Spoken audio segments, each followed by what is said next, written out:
ये session clear कर देगा कि प्रेजेंट इंडेफिनिट टेंस का यूज़ किन सिचुएशंस में करना है हमको। वीडियो हिंदी और इंग्लिश दोनों में रहेगा। हम लोग प्रेजेंट इंडेफिनिट टेंस के अफर्मेटिव सेंटेंसेस के बारे में अभी तक सीख रहे थे और इसी क्रम में हम आगे भी बढ़ेंगे। लेकिन उससे पहले मैं आप लोगों से ये कहना चाहूँगी कि जब भी आप इंग्लिश बोलते हैं या ट्रांसलेट करने की कोशिश करते हैं तो हमेशा एक बात ध्यान रखिए कि वाक्य का संदर्भ क्या है, कॉन्टेक्स्ट में उसका यूज़ किया जा रहा है। फिर आपको ता, ते, ती, था, थे, थी, रहा, रही, रहे, चुका, चुकी, चुके इस प्रकार के शब्दों पर डिपेंड नहीं करना पड़ेगा, क्योंकि जब हमें बिल्कुल भी नहीं पता इंग्लिश के बारे तो इन शब्दों का सहारा लेकर हम जीरो से स्टार्ट कर सकते हैं। ये तो आपकी और हमारी सुविधा के लिए इन शब्दों को पहचानने के तरीके के रूप में विकसित किया गया है, पर इंग्लिश पे अच्छी पकड़ के लिए टेंस और ट्रांसलेशन दोनों के कॉन्सेप्ट को समझना ज़रूरी है।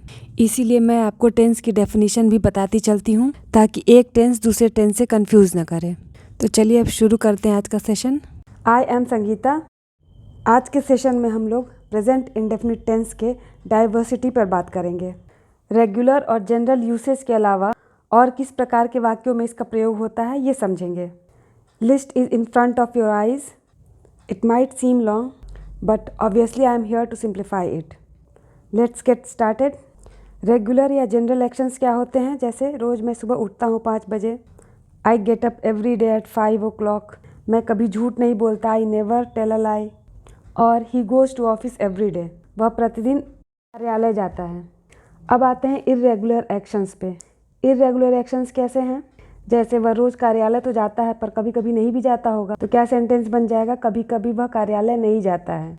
Sometimes he doesn't go to office, कभी कभी मैं छुट्टी लेता हूँ। समटाइम्स आई टेक लीव, मैं प्रायः रात का भोजन नहीं लेता हूँ।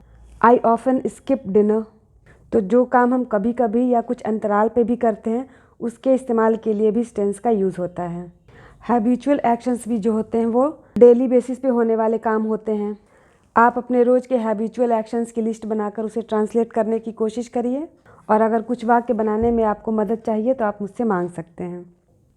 कुछ और तरह के वाक्य हैं, जैसे कि यूनिवर्सल ट्रुथ, जिसे चिरस्थायी सत्य कहा जाता है, या प्रिंसिपल्स, जिसे तात्पर्य विभिन्न विषयों के सिद्धांतों से है। या तो वो प्रिंसिपल्स साइंस के हो सकते हैं, या ज्योग्राफी के हो सकते हैं, या नेचर का कोई भी सिद्धांत। इनके बारे में जब भी बात होती है तो सिंपल प्रेजेंट टेंस का ही यूज़ किया जाता है। कुछ उदाहरण लेके समझते हैं। The sun sets in the west, the earth moves, honey is sweet, light travels with a speed of approximately 3 lakhs kilometre per second, God is immortal. ऐसी तमाम तरह की क्रियाएं नेचर में होती रहती हैं और इनको बताने के लिए, इनका वर्णन करने के लिए प्रेजेंट इंडेफिनिट टेंस का यूज़ किया जाता है। दूसरे प्रकार के वाक्य आते हैं हिस्टोरिकल ट्रूथ, या ऐतिहासिक सत्य, घटनाएं, उनका वर्णन करने के लिए हम इसी टेंस का यूज़ करते हैं। जैसे 26 जनवरी हमारा गणतंत्र दिवस है। 26 January is our Republic Day. 2 October is Lal Bahadur Shastri Jayanti. 21 June is Yoga Day. तो इस तरह के कुछ सेंटेंस जिनका कि संबंध हिस्ट्री से भी है, इस टेंस के नियम के अनुसार बदले जाते हैं। न्यूज़पेपर्स में भूतकाल की घटना के विवरण के लिए भी इसी टेंस का इस्तेमाल किया जाता है। For example, 3 prisoners escaped from jail, stock market crashes, corona virus cases rise to 30, India wins the World Cup. तो इन 3 तरह के सेंटेंसेस की चर्चा मैंने आपसे की, जिनका संबंध कुछ न कुछ पास्ट से है, जो है universal truth, historical truth and newspaper headlines. इन सब के लिए सिंपल प्रेजेंट टेंस का यूज़ किया जाता है। नेक्स्ट हम लोग चलते हैं फ्यूचर एक्टिविटीज़ को डिस्कस करने के लिए। पास्ट के साथ साथ कुछ ऐसी फ्यूचर एक्टिविटीज़ भी हैं जिनके प्रयोग में हम सिंपल प्रेजेंट टेंस का यूज़ करते हैं। भविष्य में होने वाली घटनाओं को मैंने 2 क्लास में यहाँ पे बांटा है, नियर फ्यूचर एक्शंस और प्री प्लान फ्यूचर। इनको उदाहरण से समझेंगे तो और क्लियर हो जाएगा। जैसे he leaves for London next Sunday, वह अगले रविवार को लंदन रवाना होगा। When does the college reopen, college पुनः कब खुलेगा। ये उदाहरण थे कुछ निकट भविष्य में होने वाले एक्शंस के बारे में। प्री प्लान फ्यूचर कैसे रिलेटेड है, चलिए देखते हैं। The train departs eight 10 o'clock, रेलगाड़ी 10 बजे खुल जाएगी। The prime minister comes here tomorrow, प्रधानमंत्री कल यहाँ आएंगे। इस प्रकार के वाक्यों में फ्यूचर टाइम बताने वाले एडवर्ब्स ऑफ टाइम का यूज़ होता है। जैसा कि नाम से जाहिर है, ये वैसे शब्द हैं जो क्रिया के समय की जानकारी देते हैं हमें, जैसे अभी, अगली बार, अगले सप्ताह, कल, परसों। इन सब शब्दों का यूज करके हम इस टेंस का प्रयोग भविष्य में होने वाले कार्यक्रमों या पूर्व निर्धारित योजनाओं का बोध कराने के लिए कर सकते हैं और किया भी जाता है। इन दो कैटेगरीज के अलावा मैंने तीसरी कैटेगरी मिसलेनियस यूजेस का रखा है, जिसमें हम यह जानेंगे कि और किस प्रकार के वाक्य इसकी सहायता से बनाए जा सकते हैं। मिसलेनियस से मतलब है कई तरह के। एक एक करके समझते हुए आगे बढ़ते हैं। इसमें एक तरह के वाक्य आते हैं परमानेंट स्टेट्स वाले। परमानेंट स्टेट्स से मतलब है ऐसी स्थितियां जो एक समान बनी रहती हैं ऑल द टाइम, बिना किसी स्पेसिफिक चेंज के उनकी स्थिति वैसी ही रहती है। जैसे she works as a teacher, वो टीचर के तरह काम करती है, मतलब वह एक टीचर है। Water is liquid, we are Indians, they live in America. दूसरे तरह के सेंटेंसेस जो इसके अंतर्गत आते हैं वो हैं इम्पेरेटिव्स।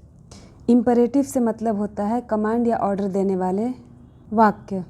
ऐसे वाक्य जिसमें किसी को कुछ आदेश दिया जाता हो करने के लिए, उसे इम्पेरेटिव सेंटेंसेस कहते हैं। ऐसे सेंटेंसेस में आमतौर पर सब्जेक्ट नहीं होता है, जैसे open the door, come here, go there, don't talk. जैसा कि मैंने आपको बताया कि ऐसे सेंटेंसेस में सब्जेक्ट नहीं होता है और वाक्य की शुरुआत क्रिया या वर्ब से की जाती है, तो ये सेंटेंसेस भी प्रेजेंट इंडेफिनिट टेंस के अंतर्गत आते हैं।